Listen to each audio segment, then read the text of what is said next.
Uncle जी, फराज नाम है मेरा और आपकी बेटी से बहुत प्यार करता हूँ। आप हम दोनों को शादी की इजाज़त दे दीजिए। मैं वादा करता हूँ कि ज़िंदगी भर आपकी बेटी का ख्याल रखूंगा, उसे कभी कोई कमी नहीं होने दूंगा।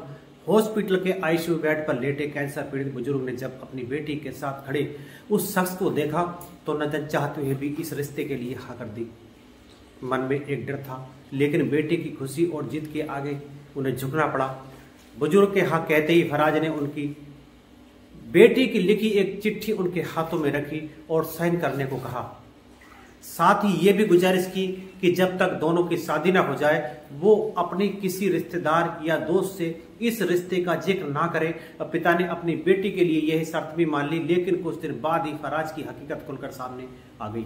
नमस्कार, आप देख रहे हैं सबर इंडिया और मैं हूं आपके साथ अमन सिद्धू। अगर आप हमारे चैनल पर नए हैं तो कृपया सब्सक्राइब करें। रोंगटे खड़े कर देने वाला यह मामला दिल्ली से सटे यूपी के गाजियाबाद का है। यहां बीते 11 सितंबर को लगभग 30 साल की एक महिला ने अपने ऊपर केरोसिन छिड़ककर आग लगा ली। ये वही महिला थी जिसका हाथ मांगने के लिए फराज हॉस्पिटल के आईसीयू में भर्ती उसके पिता के पास पहुंचा था और महिला के पिता ने अब फराज के ऊपर अपनी बेटी को लव जिहाद में फंसाकर अपनी जान देने के लिए मजबूर करने का आरोप लगाया था। आखिर महिला ने अपनी जान क्यों दी? फराज से उसकी मुलाकात कब हुई और कहां हुई? उस चिट्ठी में आखिर क्या लिखा था जिस पर फराज ने बुजुर्ग पिता से हॉस्पिटल के आईसीयू में जाकर दस्तखत कराए? और फराज ने बुजुर्ग पिता से क्यों मना किया कि जब तक उन दोनों की शादी ना हो जाए वो किसी से इस रिश्ते का जिक्र ना करे? आइए आपको ये पूरी कहानी डिटेल में मैं आपको बताता हूँ। इस कहानी की शुरुआत कुछ साल पहले उस वक्त हुई जब गाजियाबाद में रहने वाली आशा नाम की लड़की की मुलाकात दिल्ली के शाहदरा निवासी फराज अतहर से हुई। दोनों के बीच प्यार हुआ और अक्सर मुलाकातें होने लगी। इसी दौरान फराज को पता चला कि आशा के नाम पर उसके पिता ने करीब 20 करोड़ की संपत्ति नाम कर रखी है। अब फराज ने इस संपत्ति को हड़पने की साजिश रचना शुरू कर दिया। पुलिस को दी गई आशा के पिता की शिकायत के मुताबिक फराज ने उसकी बेटी को मंकी ड्रग्स की लत लगाई और ड्रग्स देता और जब आशा को नशा हो जाता तो वह उसके साथ रेप करता। आशा गर्भवती थी, लेकिन फराज ने उसे अपनी बातों में फंसाकर उसका गर्भपात भी करा दिया था। वो अक्सर बहानों से आशा से रुपए भी ऐंठने लगा। उसने झूठे कर्ज के बहाने करीब 6.5 लाख रुपए भी उससे की ज्यादा की रकम भी ऐंठ ली। हालांकि कहानी में खतरनाक मोड़ उस वक्त आया जब फराज ने आशा के ऊपर मुस्लिम धर्म अपनाने का दबाव बनाया। इसके लिए उसने उसे व्हाट्सएप पर कुछ मुस्लिम ग्रुप्स में जोड़ा, पढ़ने के लिए धार्मिक किताबें दी, नमाज कैसे पढ़ी जाती है ये सिखाने के लिए उसका मुस्लिम गुरु से ट्यूशन भी लगाया गया। फराज के प्यार में पड़ी आशा उसकी हर बात मानती गई और ड्रग्स की लत उसे लग चुकी थी और फराज के साथ जिंदगी बिताने के लिए उसने गर्भपात कराने की बात भी चुपचाप मान ली थी। वो इस्लाम धर्म के बारे में पढ़ने लगी और घर में ही दरवाजा बंद कर नमाज भी पढ़ती थी। एक दिन आशा के पिता को अपनी बेटी के बदले हुए बर्ताव पर शक हुआ और उन्होंने उसके ऊपर नजर रखना शुरू कर दिया। आशा के पिता का कलेजा उस वक्त कांप उठा जब उन्होंने चुपचाप उसके कमरे का दरवाजा खोला और सामने उनकी बेटी नमाज पढ़ती हुई मिली।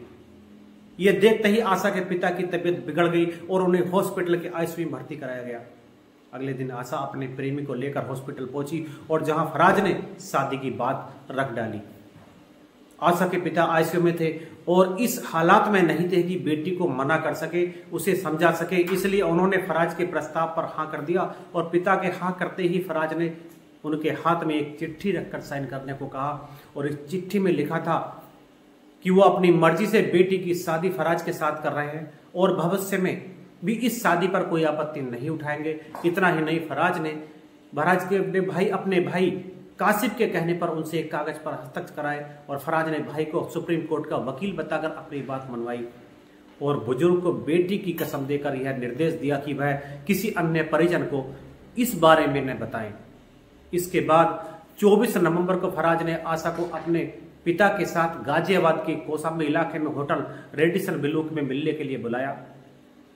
यहाँ फराज की फैमिली पहले से मौजूद थी। उसने एक बार फिर आशा के पिता को भरोसा दिलाया कि वो उनकी बेटी से बहुत प्यार करता है और बातों में फंसाकर होटल में ही रोका करा लिया।